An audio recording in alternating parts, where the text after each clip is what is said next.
I actually wanted to talk about the Dune trailer for this review of preview, but I stumbled upon this while surfing YouTube.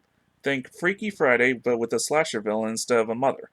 However, despite having taken inspiration from a juvenile novel, and a bunch of Disney film adaptations of said novel, I'm faced with some reluctance to admit this is actually a pretty original idea for a horror comedy.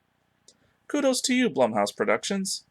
Okay, so the story, as well as I can understand from the trailer, kudos again to Blumhouse for being a little vague.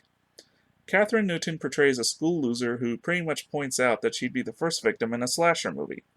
Cue Vince Vaughn, as our slasher, who stabs her with a special knife which, instead of kills her, allows them to perform a body swap so that he is now free to blend in with the student body and kill to his psychotic delight. Meanwhile, she, now in the killer's body, convinces her two best friends, a gay guy and a black lady, which would be the next two on the chopping block in a conventional horror. Hey, I don't write the rules, I just watch the movies. Anyway, together they set off to stop the killer before he can kill anybody else in her body. So the plus of this trailer? Like I said before, it actually is a pretty original idea and one that's making me think in several different ways. Vince Vaughn, cast as a psychopathic madman, is refreshing for me to see, but this is coming from a guy who was first introduced to him through the role of Norman Bates in a Psycho remake nobody likes.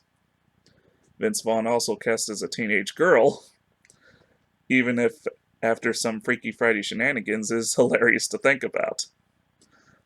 Also, something I always liked from a body swap adventure, such as this, or Face Off, or so many other TV shows that pull it off, is seeing the two leads try to play each other off.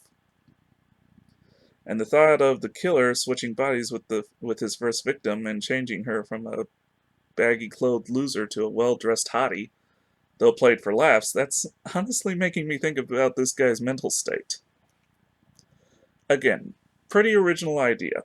Love it, not a huge fan of horror, but going to have to catch it. I'm Mike, and this has been a Penguins Rock production.